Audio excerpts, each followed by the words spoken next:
আসসালামু আলাইকুম। প্রথমে আদা বাটা দিয়ে দিলাম, এরপরে আপনার রসুন বাটা,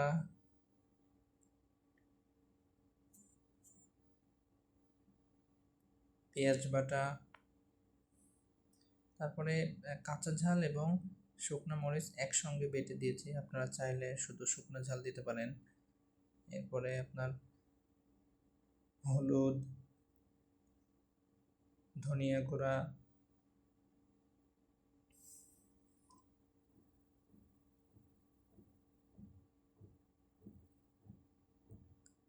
শুকনো মরিচের গুঁড়াও কিছু দিয়েছিলাম। যে যেমন ঝাল খাই তার উপর নির্ভর করে দিবেন। আমি একটু বেশি ঝাল খাই। সাথে জিরা গুঁড়া দিতে পারেন, এতে ঘ্রাণটা বেশি আসবে। লবণ দিয়ে দিবেন পরিমাণ মতো, যে যতটুকু খান। তবে শুরুতে অল্প দেওয়াই ভালো, যেহেতু লবণ আপনার অল্প হলে কিছু লবণ নিয়ে খেতে পারবেন, কিন্তু বেশি হয়ে গেলে সেটা আর ভালো লাগবে না।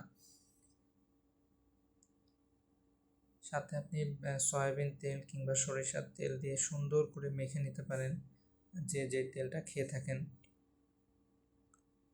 মাখাটা যত সুন্দর করে করবেন এবং মাংসটা কষানোর সময় যে যত সুন্দর করে কষাতে পারবেন, স্বাদটা ঠিক ততটাই বেশি আসবে। আপনারা চাইলে পুরোটাই শুকনা মরিচ ব্যবহার করতে পারেন।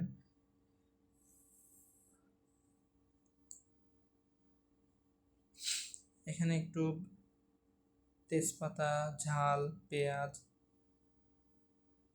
এগুলো দিয়ে একটু নাড়াচাড়া করে নেবেন। এরপরে গোশটা কড়াইয়ের ভিতরে দিয়ে দিবেন।